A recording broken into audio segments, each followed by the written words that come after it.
حضرت عمر فاروق رضی اللہ تعالیٰ عنہ کی بارگاہ میں حاضر ہوا. اس کے ساتھ اس کا بیٹا بھی تھا. اس نے عرض کیا اے امیر المؤمنین یہ میرا بیٹا ہے, یہ میری بہت نافرمانی کرتا ہے. تو عمر فاروق نے اس بچے کو قریب بلا کے پوچھا بیٹا بتا تو اپنے باپ کی نافرمانی کیوں کرتا؟ تو بچے نے عرض کی امیر المؤمنین بتائیے میرے باپ کے مجھ پر ہی حقوق ہے کہ کچھ میرے بھی اپنے باپ پر حقوق ہے؟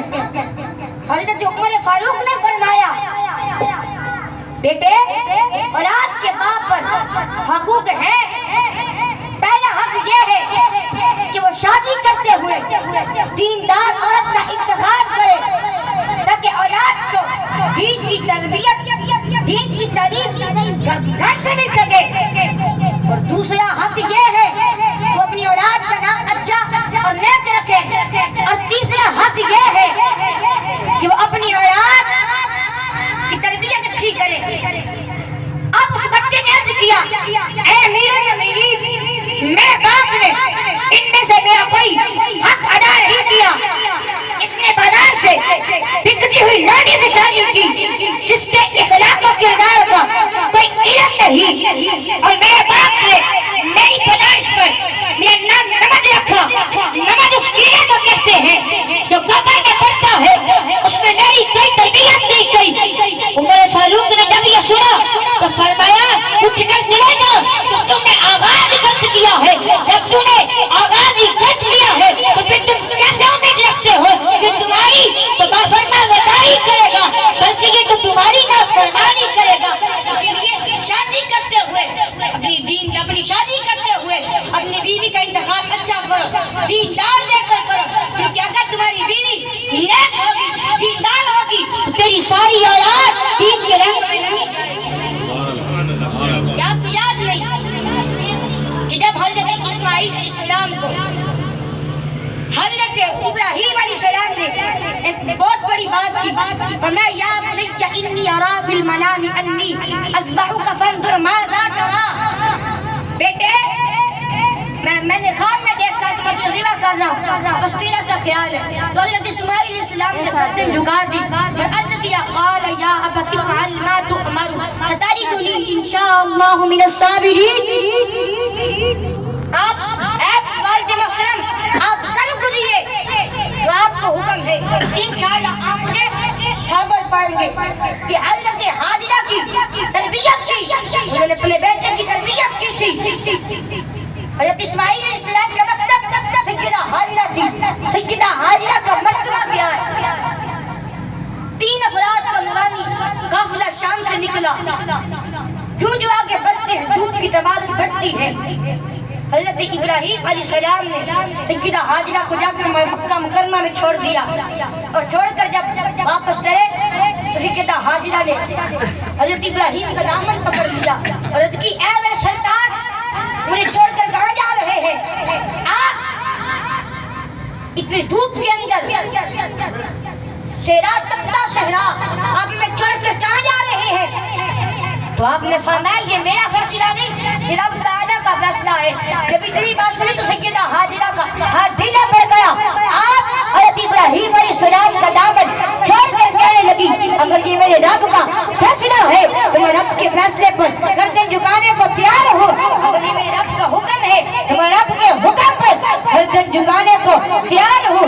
یہ دیکھیے حضرت اسماعیل علیہ السلام کی والدہ محترمہ سیدہ حاجرہ اور حضرت ابراہیم علیہ السلام کی زوج محترمہ حضرت حاجرہ نے اپنے رب کے فیصلے پر اپنی گردن جھکائی, اور ادھر حضرت اسماعیل علیہ السلام نے بغیر سوچے سمجھے اپنے رب کے حکم پر اپنی گردن جھکا دی.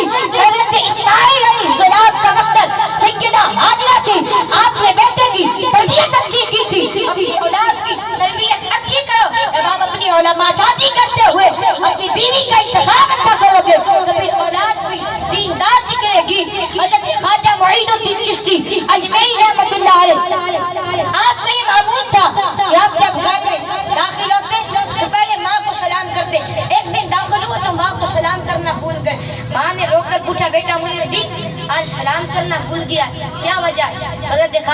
الدین نے عرض کی ماں آج میں بڑا خوش ہوں, آج میں بڑا خوش ہوں, میرے ہاتھ پر سینکڑوں ہندوؤں نے, میرے ہاتھ پہ سینکڑوں ہندوؤں نے کلمہ پڑھا ہے, میں بڑا خوش ہوں. آپ کی ماں نے فرمایا بیٹا یہ تیرا کمال نہیں, یہ اللہ تعالیٰ کا فضل ہے اور میری تربیت کا کمال ہے. باپ اور اولاد کا پہلا حق یہ ہے کہ وہ شادی کرتے ہوئے اپنے لیے دیندار عورت کا انتخاب کرے. باپ اور اولاد کا دوسرا حق یہ ہے کہ جب اس کی اولاد پیدا ہو تو وہ اپنی اولاد کا نام اچھا رکھے. آج معاشرے میں اس چیز کا خیال نہیں رکھا جاتا. میرے حضور نے فرمایا میرے رب کا پسندیدہ نام عبداللہ اور عبد الرحمن ہے. آج اگر کوئی عبداللہ نام رکھ بھی لینا, آج اگر کوئی عبداللہ نام رکھ بھی لے تو لوگ کہتے ہیں کوئی نیا نام رکھو. ارے جو نام میرا رب پسند کرتا ہے, جو نام میرے رب کا پسندیدہ ہے, اس سے بڑھ کر اچھا نام کون سا ہو سکتا ہے, اس سے بہتر والا نام کون سا ہو سکتا ہے. حضور نے ایک اور مرتبہ ارشاد فرمایا کہ کیا یہ اچھا نہیں کہ تمہارے گھر میں ایک یا دو محمد اور احمد کے بچے ہوں. اس سے معلوم ہوا کہ رسول اللہ کے نام پر نام رکھنا بڑا متبرک ہے. اس کی مناسبت سے اللہ تعالیٰ برکت عطا فرماتا ہے. ہمیں چاہیے کہ ہم اپنی اولاد کا نام اچھا اور نیک نام رکھے. حضور نے فرمایا اگر ماں باپ اپنی اولاد کو بہترین تحفہ دے سکتے ہیں تو ان کی اچھی تربیت کر دیں. آج لوگ کہتے ہیں کہ ہم اپنی اولاد کو تحفہ دیں گے, ان کے لیے جائیداد کوٹھیاں اور بینک بیلنس چھوڑ کر جائیں گے. لیکن میرے حضور نے فرمایا اگر تم اپنی اولاد کو سب سے بہتر تحفہ دے سکتے ہو ان کی اچھی تربیت کر دو, ان کے لیے تعلیم کا انتظام کرو. سبحان اللہ. حضور نبی کریم صلی اللہ علیہ وسلم کے نام نامی اس میں گرامی اور والدہ کی اچھی تربیت کی ایک حقائق یاد آ رہی ہے. وہ یہ کہ ایک استاد اسلامیات کا پیریڈ پڑھا رہا تھا. انہوں نے ایک بچے سے سوال پوچھا بیٹے بچے بتا ہمارے حضور نبی کریم صلی اللہ علیہ وسلم کا نام کیا.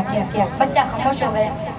استاد نے پھر سوال کیا, بچہ خاموش رہا. استاد سمجھا کہ بچہ سرکشی کو تو ریسلر سے جواب نہیں دے رہا.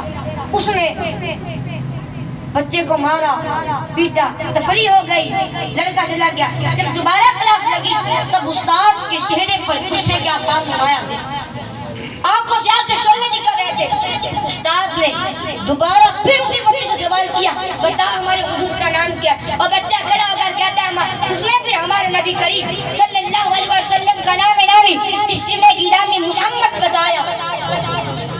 اس استاد نے پھر سوال کیا کہ اگر تو جانتا تو پھر اتنی مال کیوں کھائی, پہلے کیوں نہیں بتایا. میں نے 2-3 بار پوچھا تو نے پہلے کیوں نہیں بتایا, اتنی مال کھا کر کیوں بتایا. تو بچہ رو کر عرض کرنے لگا استاد محترم میری ماں نے مجھے تربیت کی تھی, مجھے کہا تھا کہ ابھی حضور کا نام بغیر وضو کے نہ لینا.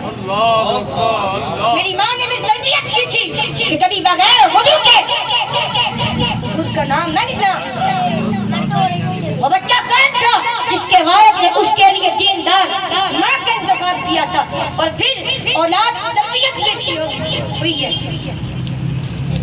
آپ کو یاد نہیں کہ جب غوث پاک سرکار شیخ عبد القادر جیلانی بغداد شریف جانے لگے, آپ کی ماں نے آپ کی قمیض میں 40 دینار سے دیے اور نصیحت کی کہ جھوٹ کبھی مت بولنا. جب راستے میں ڈاکو کے سردار نے پوچھا کہ بتا کیا لے کر آیا, بتا کیا لے کر آیا ہے, تو آپ نے فرمایا میری ماں نے 40 دینار قمیض کے اندر سی کر دیے. کہ ڈاکو کے سردار نے کہا کہ تو جھوٹ مان کر اپنا مال بچا بھی سکتا تھا, لیکن تو نے جھوٹ کیوں نہیں پھینکا.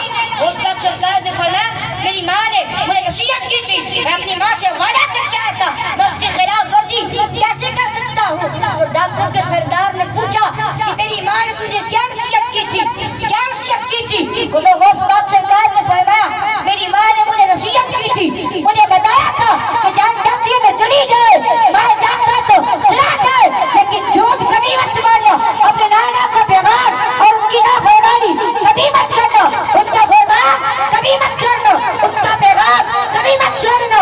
اور تین جات مار جاتا تو چلا جائے, جان جاتی ہے چلی جائے, لیکن جھوٹ نہ بولنا. جب غوث پاک سرکار کی یہ بات سن کر غوث پاک سرکار کی یہ بات